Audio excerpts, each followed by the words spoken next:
আরে আরে, এটা কি হলো আমার? তো কিভাবে আমার ফোনটা ওরকম জলে বালতির মধ্যে পড়ে গেল পুরোটা জানতে পারো। ভিডিওটা দেখো, দেখলেই বুঝতে পারবে যে এটা কিভাবে হলো। আমিও চাইবো তোমাদের সাথে এটা না হোক। তবে অনেক ভিডিও দেখলাম কিভাবে স্পা করতে, সবথেকে বেস্ট যেটা লাগলো সেটা তোমাদের সাথে শেয়ার করবো। হ্যালো গাইস, তোমরা দেখতে পাচ্ছ আমার চুলগুলো এরকম ট্যারাবাকা হয়ে গেছে। আমার শুধু ট্যারাবাকা নিচের কথা পছন্দ চুল নয়, তাই জন্য চুল আমি স্পা করবো কালকে রাত্রে। তাই জন্য আমি ভালো করে ওয়ালিং করে শুয়েছি। আর তোমরা বুঝতেই পারছো আমার কলেজে আজকে আমার ঠান্ডা লেগে গেছে, খুব কাশি হচ্ছে, কিন্তু তাও আমি চুলে শ্যাম্পু করে স্পা করবো। কারণ আজকে আমার ঠান্ডা লাগবে, মরে যাই ঘুমনি হোক যাই হোক, আমি চুলে স্পা করেই ছাড়বো। কারণ আমি 3 দিন ধরে এটাকে ডিলে করছি, আর ডিলে করা যাবে না, কারণ আমার মাথা খারাপ হয়ে গেছে এবার। হ্যাঁ, আজকে আমি স্পাটা করছি একটু ইউনিক স্টাইলে। সুমিকে ওর যে টেকনিকটা করেছে সেটাকে ফলো করবো। তো ভিডিওটা লাস্ট অবধি দেখো, তোমরাও বুঝতে পারবে ইউনিক টেকনিক।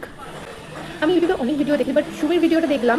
সুমি মানে শ্রাদ্ধবাড়ি ব্লগার, যে গেট রেডি উইথ মি বানায়। শ্রাদ্ধবাড়ি ব্লগার বলাটা খুবই এখন বাজে লাগে আমার, কারণ একবারই তো ভাই ভিডিও বানিয়েছে, তা আমি এখন শ্রাদ্ধবাড়ি ব্লগার সবাই বলেছে ও ঘাটিয়া লোকজন ঘাটিয়া কথা। তো যাই হোক, সুমি রায়ের ভিডিও দেখেই করেছি, তোমরা দেখো।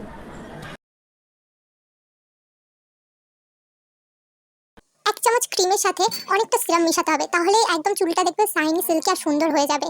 তো ভালো করে ওগুলোকে মিশিয়ে ব্লেন্ড করো। ব্লেন্ড করার পরে ওই ভিজে চুলটাকে অল্প অল্প মুছে নিতে হবে, শোকাতে হবে না কিন্তু মুছে নিতে হবে। মুছে চুলটাকে উল্টে নিয়ে অল্প অল্প চুলে অ্যাপ্লাই করো। এটা চুলটাকে যদি উল্টে নিয়ে এরকমভাবে অ্যাপ্লাই করো তাহলে কিন্তু খুব সুবিধা হয়ে যায়, নাহলে তুমি ওরকম সেকশন করে করে করতে হাত ব্যথা হয়ে যাবে। ট্যাঙ্কিতে জল শেষ হয়ে গেছে মানে কল থেকে জল আনতে যাচ্ছে। এমনিতে জল পরিয়ে খাই না, কিন্তু যখন সাজগোজের ব্যাপার আছে তখন তো মহাকাশ থেকেও জল আনতে পারি। 30 মিনিট রেখে চুলটাকে ভালো করে নরমাল ওয়াটার দিয়ে ধুয়ে নিতে হবে। শ্যাম্পু করা যাবে না, শ্যাম্পু করলে কিন্তু এফেক্ট হবে না। আর এই বাথরুম থেকে আমার ফোনটা পড়ে গেছে, এখন ফোন পড়ে যাওয়ার পরেও কোনো লজ্জা নেই, এখনো বোঝা যায় সিরিয়াল দেখছি চুল না মুছে। তো বাই বাই, নেক্সট ব্লগে দেখা হবে তোমাদের সাথে।